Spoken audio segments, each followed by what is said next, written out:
Nandyal sub register కార్యాలయ ఉద్యోగి ఇంట్లో ఏసీబీ సోదాలు సీనియర్ అసిస్టెంట్ అవినీతి భాగోతం బట్టబయలైంది.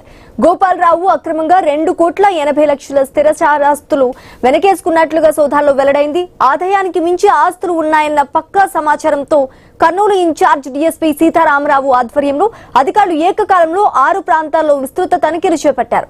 కర్నూలు సమీపంలోని పెద్దపాడు మైత్రి హోంతో పాటు పలు చోట్ల జరిపిన సోదాల్లో ఇప్పటివరకు 3 విలాసవంతమైన భవనాలు, 5 ఖాళీ స్థలాలను గుర్తించారు. బహిరంగ మార్కెట్ లో వీటి విలువ 2,80,00,000 వరకు ఉంటుందని డీఎస్పీ వెల్లడించారు.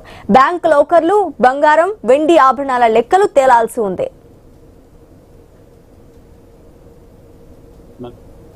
ఆఫీస్ లో సీనియర్ అసిస్టెంట్ గా పనిచేస్తున్నటువంటి గోపాలరావు అనే మాకున్నటువంటి ఇన్ఫర్మేషన్ మేరకు ఆయన మీద అక్రమాస్తులకు సంబంధించిన కేసును రిజిస్టర్ చేసి కర్నూలు ఏసీబీ కోర్టు ద్వారా సర్చ్ వారెంట్స్ తీసుకొని ఆయన మరియు ఆయనకు సంబంధించినటువంటి 5 మంది బంధువులు మరియు ఆయన ఆఫీస్ లో మొత్తం 6 ప్రదేశాలలో ఏకకాలంలో ఈరోజు సర్చెస్ ను ఏసీబీ ఆధ్వర్యంలో నిర్వహించడం జరుగుతోంది.